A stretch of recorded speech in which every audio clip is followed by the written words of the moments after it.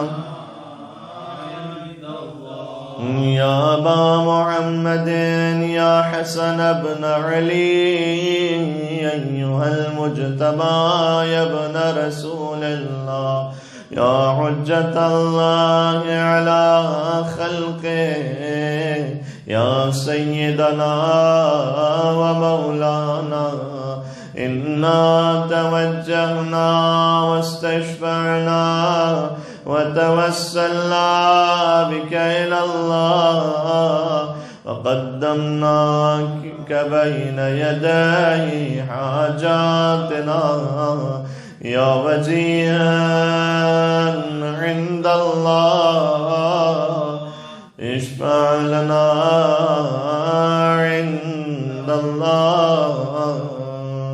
مولا حسین علیہ السلام لا یومک یومک یا ابا عبداللہ. اے مولا جیسے آپ کے مصائب کا دن ہے ویسے کسی کے مصائب کا دن نہیں ہے، اس لیے کہ تمام ائمہ یقیناً مظلوم ہیں، تمام ائمہ کی یقیناً شہادت ہوئی، لیکن کسی امام کی دختر کو زندان میں نہیں مارا گیا سوائے ابا عبداللہ الحسین علیہ السلام کی بیٹی شہزادی سکینہ سلام اللہ علیہا جو زندان میں مر گئی. یزید کہتا تھا لقد ماتت بنت من بنات الحسین، بہت بے اعتنائی سے کہتا تھا ایک حسین کی بیٹیوں میں سے ایک بیٹی مر گئی ہے زندان میں.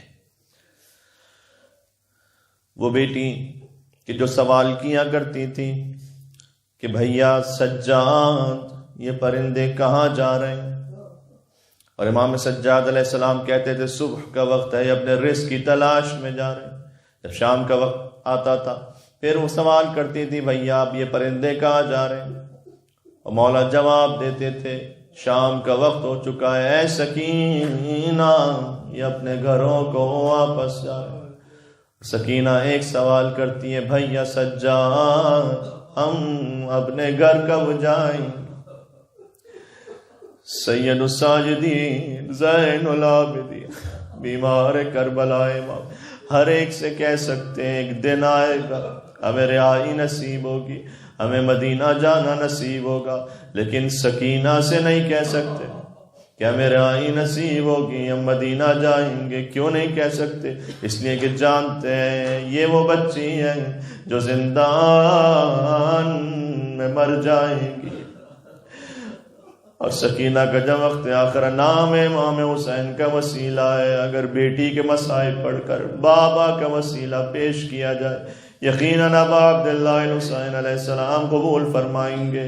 ہمیں امام بارگاہ بھی ایام عزا میں نصیب نہیں ہو پایا ہے، لہٰذا اسی تصور کے ساتھ فرش عزا پر رو لینا کہ حسین کے مصائب پر ابھی ان محرم کا رونا بھی باقی عزیزوں. اس لیے کہ جب بیٹی کی گود میں باپ کا سر آیا، باپ کا سر پہنچا تھا، اللہ اکبر، سکینہ نے جھک کر حسین کا بوسہ لیا. علماء کہتے ہیں منظر بدل گیا. ہمیشہ حسین جھک کر سکینہ کا بوسہ لیتے تھے، آج سکینہ نے جھک کر حسین کا بوسہ لیا. فرمایا من الذی قطع وریدک، بابا یہ آپ کی شہرگ حیات کو کس نے کاٹا،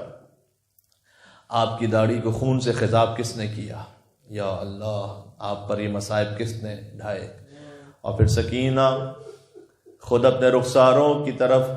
رک کر کے کہتی ہیں، یعنی اشارہ کر کے کہتی ہے بابا میرے چہرے پہ تماچوں کے نشان دیکھو، بابا میرے کانوں سے بہتا ہوا لہو دیکھو. چھوٹی بی بی بابا بابا کہتے ہوئے زندان میں مر گئی. جو باپ کا نصیب تھا وہی بیٹی کا نصیب. باپ کا غسل و کفن کیسے ہوتا، زندان میں سکینہ کا غسل و کفن کیسے ہوتا. اللہ اکبر. چلیں آقا حسین کی خدمت میں سب مل کر کہیں گے اپنی اپنی حاجات کے لیے انشاءاللہ زیارت نصیب ہو، شفاعت حسین نصیب ہو. یا اللہ کتنے مومنین ہیں جو چاہتے ہیں کربلا پہنچے، کتنے مومنین ہیں جو چاہتے ہیں شہزادی سکینہ کے حرم میں شام پہنچے، بڑی بی بی کے حرم میں شہزادی زینب کے حرم میں پہنچ کر پرسہ پیش کریں. سب دعاؤں کی قبولیت کے لیے یا ابا عبداللہ یا الحسين بن علي أيها الشهيد يا ابن رسول الله يا حجة الله على خلقه يا سيدنا ومولانا إنا توجهنا واستشفعنا وتوسلنا بك إلى الله وقدمناك بين يدي حاجاتنا يا وجيه عند الله اشفع لنا عند الله يا أبا الحسن يا علي يا ابن الحسين يا زين العابدين أيها السجاد يا ابن رسول الله يا حجة الله على خلقه يا سيدنا ومولانا إنا توجهنا واستشفعنا وتوسلنا بك إلى الله وقدمناك بين يدي حاجاتنا يا وجيه عند الله اشفع لنا عند الله يا أبا جعفر يا محمد بن علي أيها الباقر يا ابن رسول الله يا حجة الله على خلقه يا سيدنا ومولانا إنا توجهنا واستشفعنا وتوسلنا بك إلى الله وقدمناك بين يدي حاجاتنا يا وجيه اشفع لنا